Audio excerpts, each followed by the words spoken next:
এ কোরআনে কারীম যারা তেলাওয়াত করবে, আমল করবে, কিয়ামতের দিন তার মা বাবার মাথার উপরে আল্লাহ রাব্বুল আলামিন, আবু দাউদ শরীফের হাদিসে এসেছে, তার মা বাবার মাথার উপরে নূরের টুপি পরিধান করানো হবে।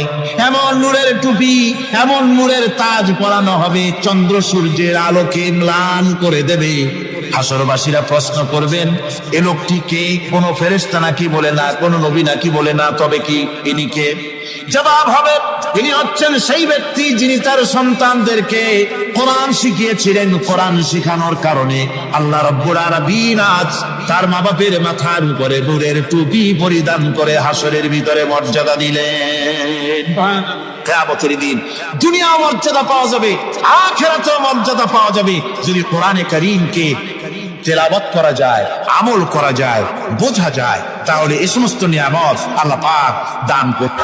এই পৃথিবীর বুকে যারা আরামের টাটকা সুখগুলি, আরামগুলি যারা বর্জন করে আল্লাহ রাব্বুল আলামিনকে বিশ্বাস করে যারা জীবন পরিচালনা করেছে, আল্লাহ পাক তাদের জন্য জান্নাত রেখেছেন এবং তাদের জন্য বলছেন, সাবিকু ইলা মাগফিরাতিন মির রাব্বিকুম ওয়া জান্নাতিন আরদুহা কাআরদিস সামাই ওয়াল আরদ উইদ্দাত লিল্লাযীনা আমানু বিল্লাহি ওয়া রাসূলিহি। আল্লাহ পাক বলেন, প্রতিযোগিতা করো আল্লাহর মাগফিরাত কামনার জন্য আর জান্নাতে যাওয়ার জন্য প্রতিযোগিতা করো, আল্লাহর রহমত পাওয়ার জন্য সৎ কাজের প্রতিযোগিতা করো, তাহলে আল্লাহ রাব্বুল আলামিন তোমাদেরকে ক্ষমা করবেন আর তোমাদের জন্য এমন জান্নাত দিবেন যেই জান্নাত আকাশের বিশালতার, জমিনের বিশালতার মতো। এই বিরাট জান্নাত তোমাদেরকে দিবেন। এই জান্নাত চিরস্থায়ী সুখ এবং শান্তি জায়গা হবে। মাসালুল জান্নাতিল্লাতী উইদাল মুত্তাকুন ফিহা আনহারুম মিন মাইন গায়রি আসিনিন ওয়া আনহারুম মিন লাবানিন লাম ইয়াতাগায়্যার তা'আমুহু। আল্লাহ পাক বলছেন, জান্নাত আল্লাহ পাক ওয়াদা করেছেন মুত্তাকীদের জন্য। আল্লাহ পাক জান্নাত দিবেন যে জান্নাতের ভিতরে রয়েছে মধুর প্রস্রবণ, রয়েছে দুধের প্রস্রবণ, রয়েছে সেখানে স্বচ্ছ পানীয় পানির প্রস্রবণ রয়েছে। এই সুন্দর জান্নাত, ঝর্ণা ধারা আল্লাহ পাক সৃষ্টি করেছেন, বাগ বাগিচা দিয়ে ভরে রেখেছেন জান্নাত। সেই জান্নাতে জান্নাত হবে এয়ার কন্ডিশন, রোদ্রের তাপ হবে না সেখানে, রোদ্রের খরতাপ হবে না সেখানে, ঠান্ডার প্রচন্ডতা থাকবে না। কিরকম হবে জায়গাটা?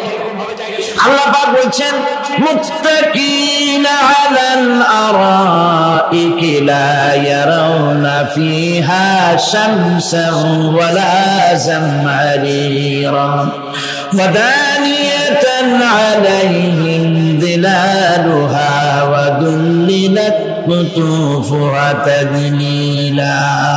আল্লাহ পাক এমন জান্নাত রেখেছেন, সেই আল্লাহ পাক সেই জান্নাতের ভিতরে জান্নাতীরা ঠেস লাগায়া মুখোমুখি অবস্থায় তারা সেখানে বসবে, আর জান্নাতীদের মনের মধ্যে কোনো দুঃখ থাকবে না, পেরেশানি থাকবে না। পৃথিবীতে মানুষের দুঃখ থাকে, পেরেশানি থাকে, সেখানে কোনো দুঃখ আর পেরেশানি থাকবে না। সেই জায়গাটা হবে শীতাতপ নিয়ন্ত্রিত, না শীত না গরম, চির বসন্ত বিরাজ করবে। জান্নাতীরা সেখানে থাকবে। এই সুন্দর জান্নাত আল্লাহ পাক রেখেছেন মুত্তাকীদের জন্য। সুবহানাল্লাহ। কাফেরদের জন্য জান্নাত হবে, জাহান্নাম হবে চিরকাল। খালিদিনা ফিহা আবাদান, চিরকাল কাফেরেরা জাহান্নামে থাকবে। সর্বশেষ যে ব্যক্তি জাহান্নাম থেকে মুক্তি লাভ করবে তাকে আল্লাহ পাক বলবেন, ফেরেশতাদেরকে বলবেন, আমার ফেরেশতারা আমার এই বান্দাকে জান্নাত এবং জাহান্নামের মাঝখানে রেখে দাও। জান্নাত এবং জাহান্নামের মাঝখানে লোকটি যখন থাকার জায়গা পাবে, সে জান্নাতের দিকে তাকায়া দেখবে আর কাঁদতে থাকবে। আল্লাহ পাক জিজ্ঞেস করবেন, বান্দারে, যুগের পর যুগ ধরে জাহান্নামে কেঁদেছো, আমি রব্বুল আলামিন জাহান্নাম মাফ করে দিয়া জান্নাত জাহান্নামের মাঝখানে রেখে দিয়েছি। আযাব থেকে তো বেঁচে গেছো, এখন কাঁদো কেন? লোকটি বলবে রব্বুল আলামিন কান্দি এই কারণে, জাহান্নাম থেকে মাফ করেছো, তোমার শুকরিয়া আদায় করি। জান্নাত তো আমার কপালে নাই, কিসমতে নাই, কিন্তু জান্নাত আমি এখান থেকে দেখতে পাচ্ছি। জান্নাতের সুঘ্রাণ আমার নাকে আসতেছে, কপালে নাই যাওয়ার। আমি কাঁদি এই জন্য, তুমি যদি মেহেরবানি করে আমাকে জান্নাতের দরজার কাছে একটু দাঁড় করায় দিতা, প্রাণ ভরে তোমার জান্নাতের দৃশ্যটা একটু দেখতাম। আল্লাহ পাক তার আরজি পূরণ করবে, বলবেন যাও, ফেরেশতাদের বলবেন এর জান্নাতের দরজার কাছে দাঁড় করায় দাও। জান্নাতের দরজার কাছে দাঁড়িয়ে লোকটি আবার কান্না শুরু করবে। আল্লাহ পাক প্রশ্ন করবেন, আবার কান্দো কেন? লোকটি বলবে রব্বুল আলামিন কান্দি এই কারণে, জান্নাতের এই দরজায় দাঁড়ায়া জান্নাতের অফুরন্ত নেয়ামত কিছুই ভালো করে দেখা যায় না, শুধু অল্প জায়গা দেখি। যদি তুমি আমারে দয়া করে জান্নাতের মাঝখানে দাঁড় করায় দিতা, চতুর্দিকে তাকায়া তাকায়া দেখা কলিজারে ঠান্ডা বানাইতাম। তবে আমি ওয়াদা করি জান্নাতের কোনো নাজ নেয়ামত, কোনো ফল আমি খাবো না, ধরবো না, ছুঁইবো না। একটুখানি মেহেরবানি করে মাঝখানে দাঁড় করাইয়া দাও, জান্নারে ঠান্ডা করে। আল্লাহ রাব্বুল আলামিন ফেরেশতাদের বলবেন, আমার এই বান্দারে জান্নাতের মাঝখানে দাঁড় করাইয়া দে।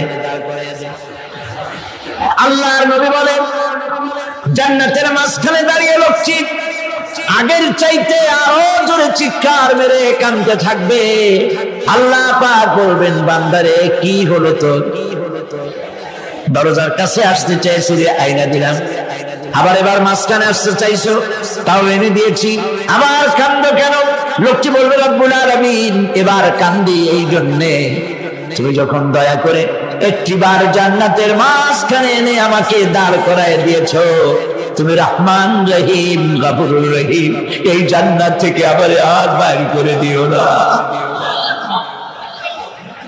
আল্লাহ রাব্বুল আলামিন বলবেন, ও আমার বান্দারে, আমার এই জান্নাত তোর খুব পছন্দ হয়েছে নাকি? লোকটি বলবে রব্বুল আলামিন কলিজা ঠান্ডা হয়ে গেছে, ভাবতেও পারি নাই জান্নাত এত সুন্দর। আল্লাহ পাক বলবেন, বান্দারে এরকম একটি নয়, দুইটা নয়, তোর জন্য আমি 10টা জান্নাত এরকম রিজার্ভ করে রাখছি।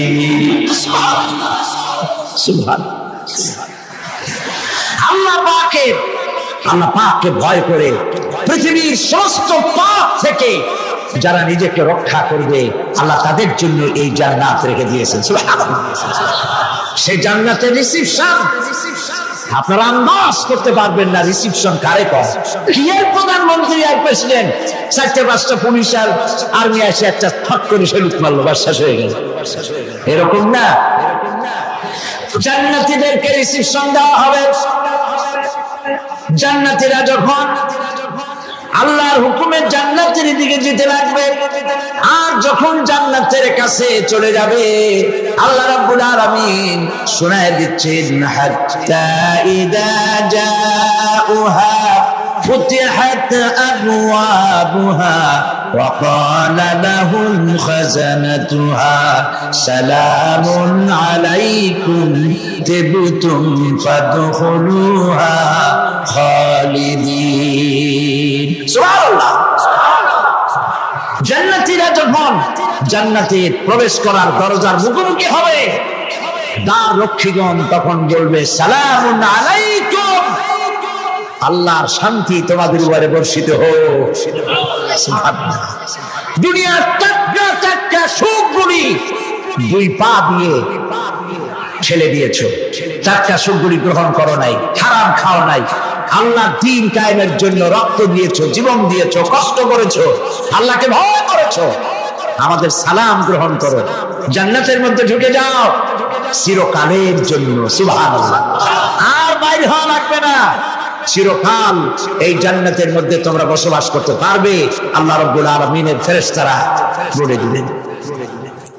জান্নাতের মধ্যে আল্লাহ পাক হুরদের সঙ্গে জান্নাতীদের বিয়ের ব্যবস্থা করে দিবেন। কোরআনে কারিমে আল্লাহ পাক বলেন মুত্তাকিইনা আলা সুরুজিন মাসফুফাতিন ওয়া যাওয়াজনাহুম বিহুরিন ঈন।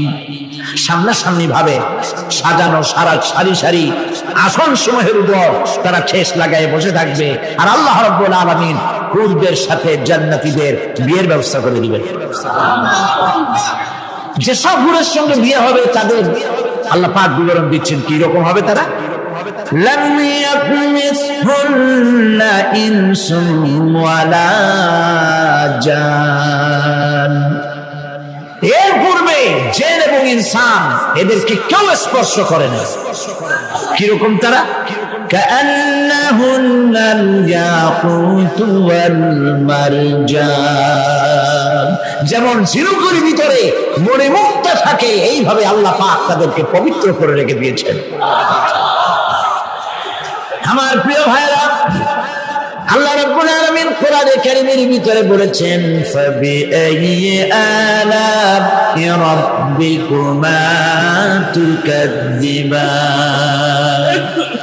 জান্নাত দান করে আল্লাহ পাক এবার জান্নাতীদেরকে সম্বোধন করে বলবেন ইয়া ইবাদি লা খাউফুন আলাইকুমুল ইয়াওমা ওয়ালা আনতুম তাহজানুন।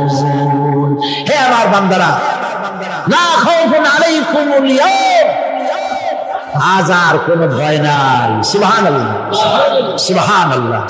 আজ আর কোনো ভয় নাই, কোনো চিন্তাও নাই, আরামে এই জান্নাতের মধ্যে বসবাস করো। এরপরে আল্লাহ পাক জিজ্ঞেস করবেন ও আমার জান্নাতীরা, আমি যেসব ওয়াদা করছিলাম আমার ওয়াদা মোতাবেক সমস্ত নিয়ামত পেয়েছো? তারা বলবে হ্যাঁ পেয়েছি,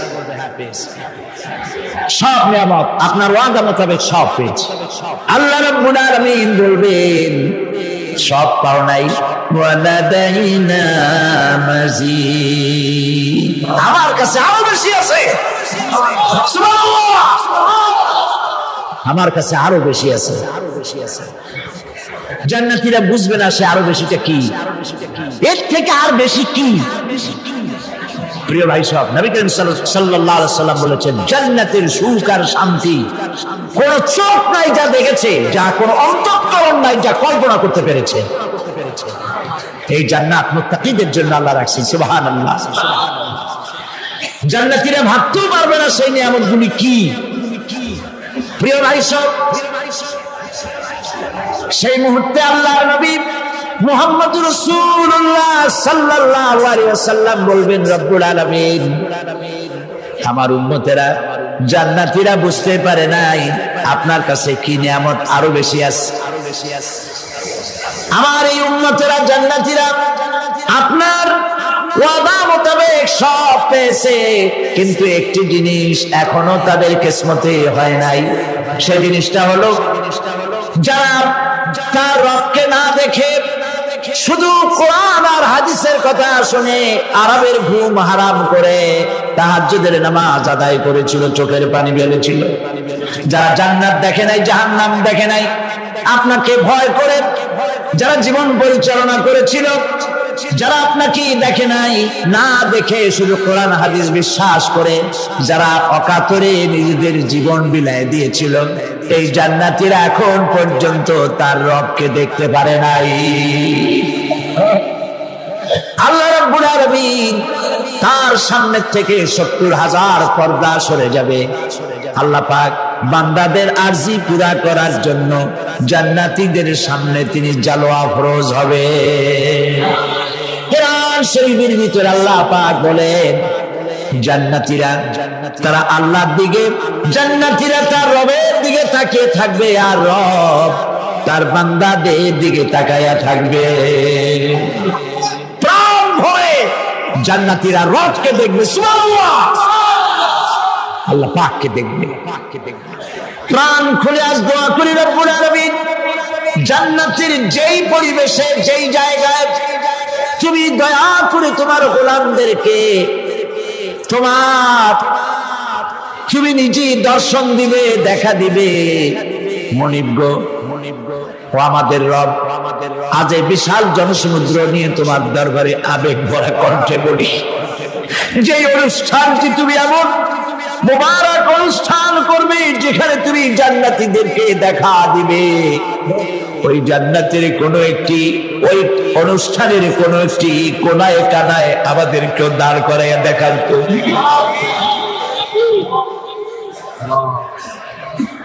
প্রিয় ভাই সাহেব, আল্লাহ রাব্বুল আলামিন মানুষের সামনে এত সব নিয়ামত রেখেছেন, এই জান্নাত দান করবেন।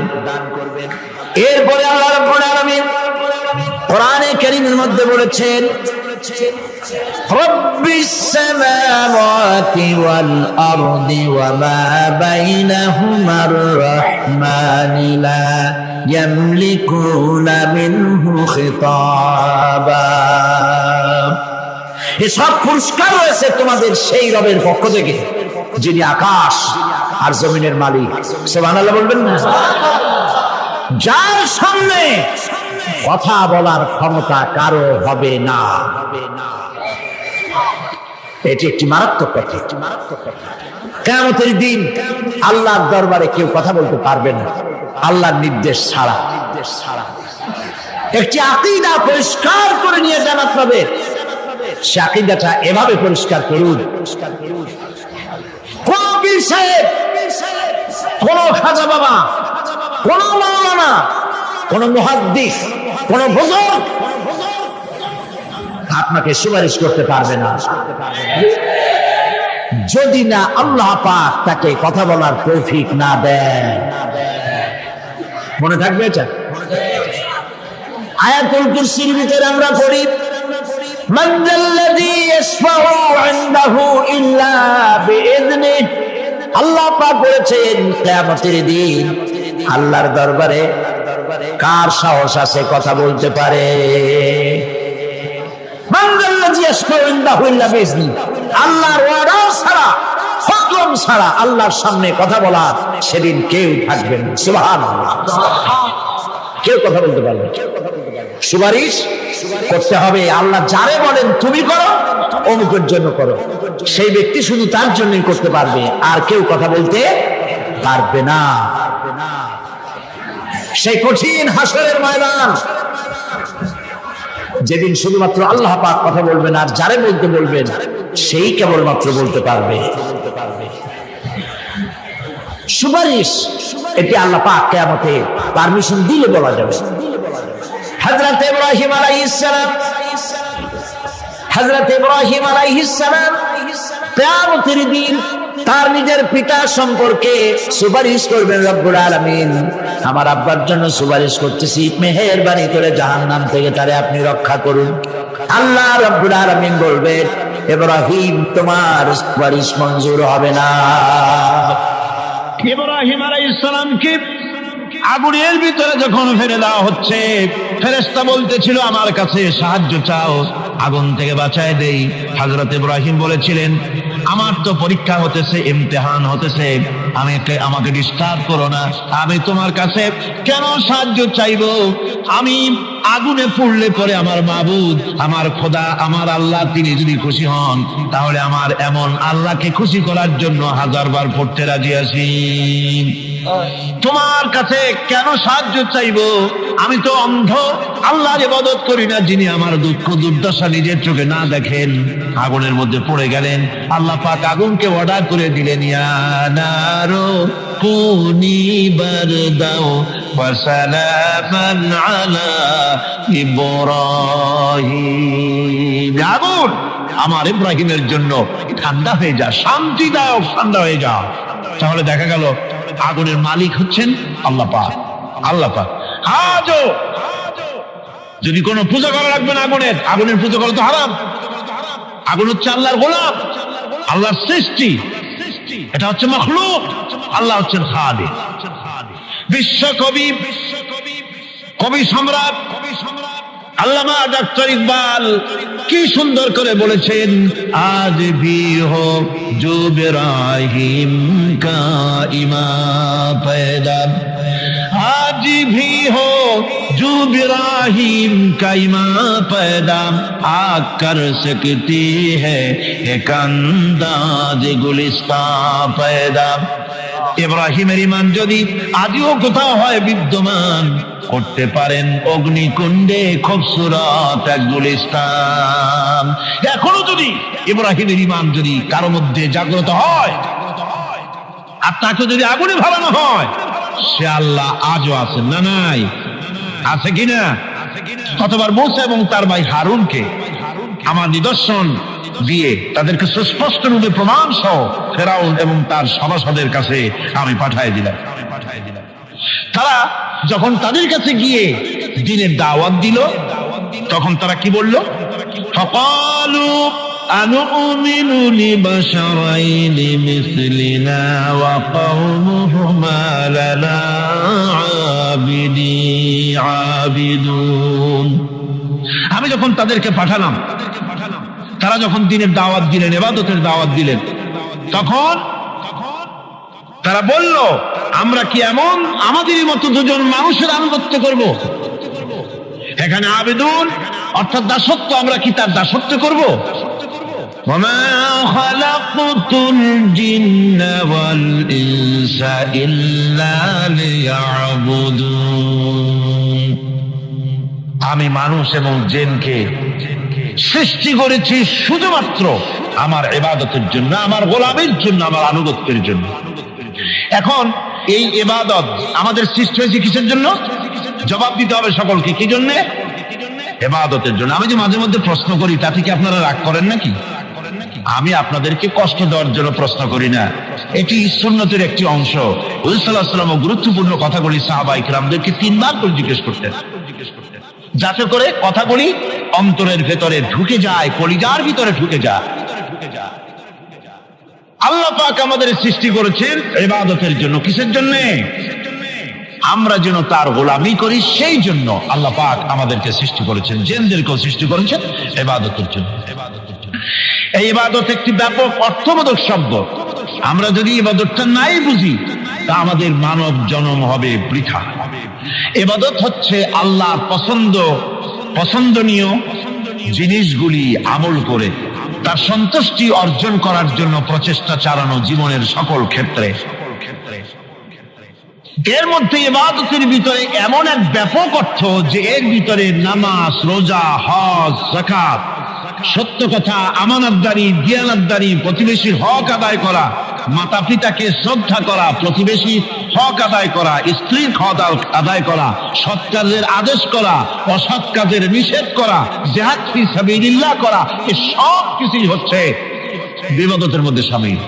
জিকির আজকার করা, তেলাওয়াত করা, আমলে সালেহ করা, এভাবে করে আল্লাহ পাককে খুশি করার জন্য আল্লাহর নির্দেশ মাফিক কাজগুলি করা, সবটাই হচ্ছে ইবাদতের মধ্যে শামিল। মানব সৃষ্টির উদ্দেশ্য এবং লক্ষ্যই হচ্ছে মানুষ গোলামি করবে, আনুগত্য করবে আল্লাহ পাক। এই জন্য যত নবী আল্লাহ পাক পৃথিবীতে পাঠিয়েছেন, সমস্ত নবী দাওয়াত দিয়েছেন তার উম্মতকে কি বলে? ইয়া قوم اعبدوا الله ما لكم من إله غيره। প্রত্যেক নবী তার জাতিকে, তার সম্প্রদায়কে ডেকে বলেছেন, হে আমার জাতি, হে আমার সম্প্রদায়, এক আল্লাহর গোলামি করো, তিনি ছাড়া তোমাদের কোনো ইলাহ নাই, প্রভু নাই, মাবুদ বলে কেউ নাই। এভাবে করে কোরআনে কারীম একজন একজন করে নবীদের নাম উচ্চারণ করে আল্লাহ পাক শুনিয়ে দিলেন, শোনো, লাকাদ আরসালনা নূহান ইলা কওমিহি ফাকালা ইয়া কওমি ইবুদুল্লাহা মা লাকুম মিন ইলাহিন গায়রুহু। আল্লাহ পাক বলেন, আমি নূহ আলাইহিস সালামকে তার কওমের জন্য নবী করে পাঠালাম, আর নূহ আলাইহিস সালাম তার জাতিকে ডেকে বললেন, ও আমার জাতি, ও আমার সম্প্রদায়, এক আল্লাহর গোলামি করো, তিনি ছাড়া তোমাদের কোনো রব নাই, ইলাহ নাই, মাবুদ নাই। হুদ আলাইহিস সালাম সম্পর্কে আল্লাহ পাক বলছেন, ওয়াইলা আদিন আখাহুম হুদান ক্বালা ইয়া কওমি ইবুদুল্লাহা মা লাকুম মিন ইলাহিন গায়রুক। হুদকে আমি সামুদ জাতির জন্য, আমি সালেহ আলাইহিস সালামকে তার জাতির জন্য পাঠিয়েছি, হুদকে তার জাতির জন্য পাঠিয়েছি, এবং তারা সকলেই বলেছেন হে আমার জাতি, এক আল্লাহর গোলামি করো, এক আল্লাহর দাসত্ব করো, আর কারো গোলামি করা যাবে না। এভাবে করে শুআয়ব আলাইহিস সালাম সম্পর্কে আল্লাহ পাক বলেছেন, আমি মাদিয়ানবাসীদের জন্য তাকে পাঠিয়েছি এবং তাকে আমি বলেছি যে একমাত্র আল্লাহ পাকের গোলামি করো, জীবনের সকল ক্ষেত্রে তার আনুগত্য করো। আল্লাহ পাকের পরে বলেন, শুধু নূহ, শুধু হুদ, শুধু সালেহ আর শুআয়ব নয়, শুধু মূসা আর ঈসা নয়, ওয়ালাকাদ বা'আসনা ফি কুল্লি উম্মাতির রাসূলা আন ইবুদুল্লাহ ওয়াজতানিবুত তাগুত। আমি প্রত্যেক জাতির জন্যই রাসূল প্রেরণ করেছি এবং সকলেই দাওয়াত দিয়েছেন আন ইবুদুল্লাহ ওয়াজতানিবুত তাগুত, এক আল্লাহর গোলামি করো, এক আল্লাহর আনুগত্য করো, আর তাগুতকে বর্জন করো। তাগুত হচ্ছে সেই শক্তি যে শক্তি শুধু নিজেই আল্লাহর আইন অমান্য করে না, অন্যদেরকেও অমান্য করতে বাধ্য করে। তাকে কি বলা হয়? কোরআন বলছি, وما أرسلنا من قبلك من رسول إلا نوحي إليه أنه لا إله إلا أنا فاعبدون।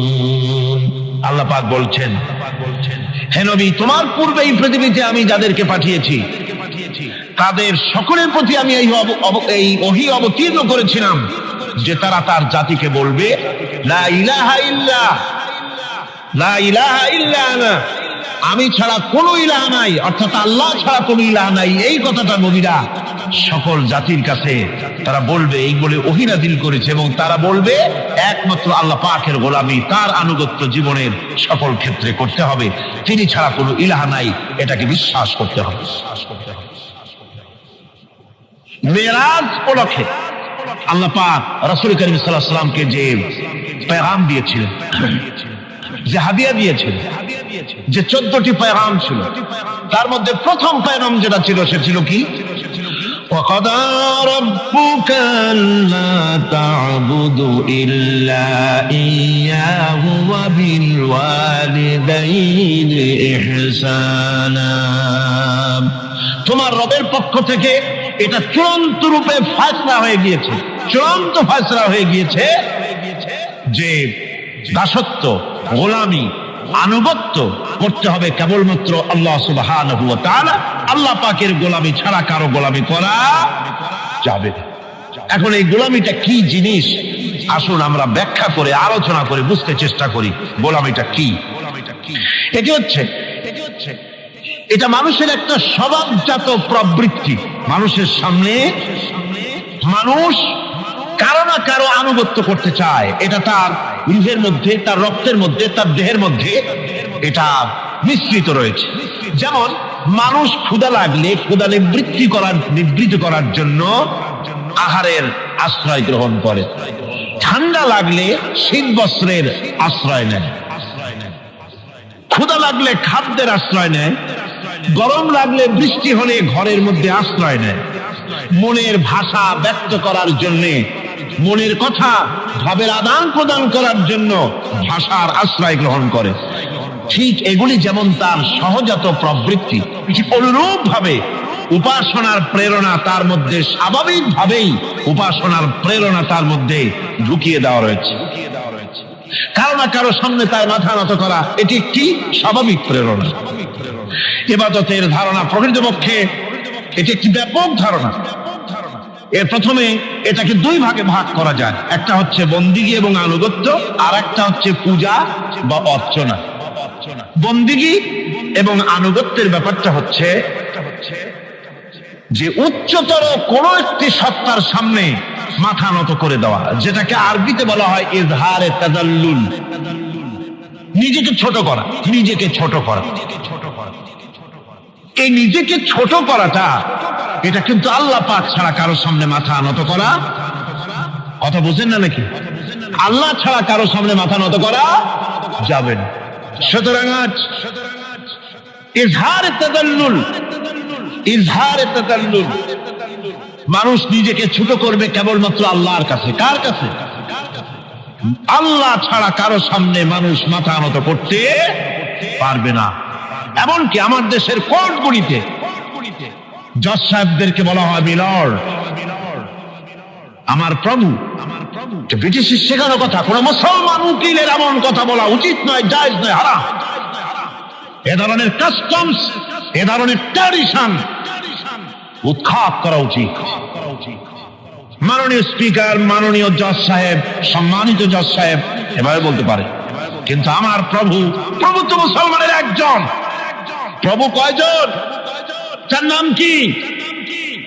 এই 4-5 জনে কইলেন আল্লাহ। আল্লাহর নাম নিতে দুঃখ লাগে, ভয় করে, লজ্জা করে, চিল্লা এখন প্রভু কে? আল্লাহ সুবহানাহু ওয়া তাআলা। সুতরাং তার সামনে মাথা নত করতে হবে। এখন বন্দেগী বা আনুগত্য, আমি এই জিনিসটা একটা দৃষ্টান্তের মাঝে আপনাদের সামনে পেশ করতে চাই। খুবই গুরুত্বপূর্ণ বিষয়, আপনারা শুনলে আশা করি আল্লাহ পাক আমাদেরকে ফায়দা দান করবেন। আমি দোয়া চাই এই গুরুত্বপূর্ণ বিষয়টি যেন গুছিয়ে আপনাদের সামনে পেশ করতে পারি, আল্লাহ পাক যেন তৌফিক দান করেন। এই আনুগত্যটার একটা দৃষ্টান্ত ভাবে দেওয়া যায়, যেমন চাকর মনিবের আনুগত্য করে। চাকর কার আনুগত্য করে? মনিবের। মনিব যা বলে চাকর সেগুলিকে মান্য করে। এটাকে আরেকটু বড় করে যদি দেখতে চান তাহলে এভাবে বলা যায়, জনগণ, একটা দেশের জনগণ সরকারের আনুগত্য করে। সরকার যা বলে সরকারের আনুগত্য করে। মানুষ তার নিজের অজান্তেও কোর্টে, কাছারিতে, আদালতে, রাস্তায়, নৌকায়, স্টিমারে, প্লেনে, শিক্ষাঙ্গনে, সর্বত্র একটি দেশের জনগণ একটা সরকারের আইন নিজের অজান্তেই মেশিনের মতো পালন করে চলে, ঠিক কিনা? এই দৃষ্টিতে যে পরিমাণ লোক কোন সরকারের কর্তৃত্ব সীমায় বাস করে এবং তারা আইনের অনুবর্তন করে, তাদের সম্পর্কে আমরা বলতে পারি জনগণ অমুক সরকারের আনুগত্য করছে। আর এটাকে যদি আরবিতে বলেন তাহলে বলা যায় এভাবে, জনগণ অমুক সরকারের ইবাদত করছে, আনুগত্য করছে, দাসত্ব করছে, গোলামি করছে। এবার এই ধারণাটিকে আরো একটু প্রশস্ত করে নিন, তাহলে আপনি দেখতে পাবেন, প্রথমে বললাম মনিবার চাকর, তারপর বললাম জনগণ আর সরকার। এবার এই দৃষ্টিকে আরো প্রশস্ত করে দিয়ে বিশ্বের দিকে তাকান, মহা শূন্যের দিকে তাকান। গাছপালা, তরু লতা, কীট পতঙ্গ সব যেন কারো আইন মেনে চলছি তো মনে হয় নাকি কন? এবার শুনুন আল্লাহ পাক কি বলছে। আল্লাহ রাব্বুল আলামিন বলেন, আফাগায়রা দীনিল্লাহি ইয়াবগুন وله أسلم من في السماوات والأرض طوعا وكرها أفغير دين الله يبغون। তোমরা কি আমার দেওয়া জীবন ব্যবস্থাকে ছেড়ে দিয়ে অন্যের তৈরি করা কোন ব্যবস্থা তালাশ করো?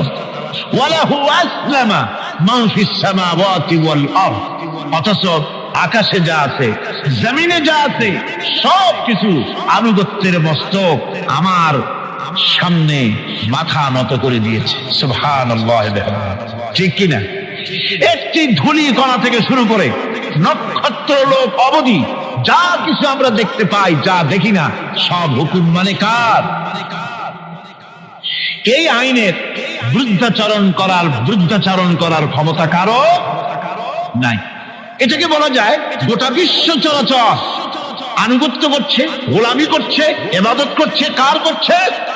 আল্লাহ পাকের। এটাকে ইংরেজিতে বলা হয় ল অফ নেচার, এটাকে আরবিতে বলা হয় কানুনে ফিতরত, এটাকে বাংলায় বলা হয় প্রকৃতির আইন।